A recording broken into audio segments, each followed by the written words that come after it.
नमस्कार, मीरा भाईंदरकर। आज व्हिडिओ बनवण्याचं कारण हे आहे, हा कोणाचा तरी भोका आहे, तो पळून आलेला आहे घरामध्ये आणि माझ्या घरात आला आहे। तर त्याला मी घरात घेतलंय सध्या। ये ये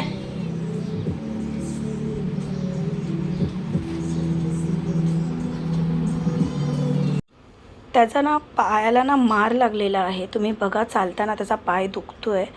आम्ही बघितलं त्याला, तर लागले नक्की कळत नाही आहे। तर उद्या त्याला आम्ही डॉक्टरकडे घेऊन जाणार आहे, कारण आज संडे होता, तर संडेला डॉक्टर बंद असतात। तर प्लीज हा कुणाचा भोका असेल त्याने माझ्याशी कॉन्टॅक्ट करा आणि त्याला घेऊन जा, कारण त्यालासुद्धा कम्फर्टेबल होत नाही आहे। तो सारखा माझ्या मांडीवर बसून असतो आणि माझ्याजवळच येऊन बसतो। त्याने थोडंसं खाणं खाल्लं आहे आणि त्याला मी मग शेवटी पिंजऱ्यामध्ये ठेवलं, बाबूच्या पिंजऱ्यात ठेवलं।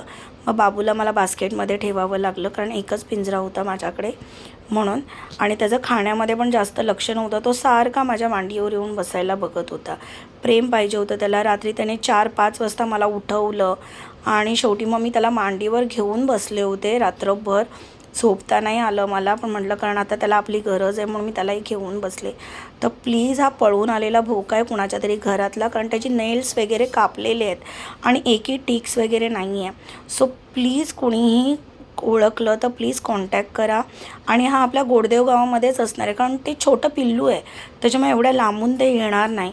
सो प्लीज तुम्हाला जर का ओळखत असेल हा भोका, तर तुम्ही माझ्याशी कॉन्टॅक्ट करा आणि माझ्याकडून त्याला घेऊन जा। हा व्हिडिओ जास्तीत जास्त शेअर करा, की जेणेकरून तो त्याच्या घरी पोहोचेल। थँक्यू।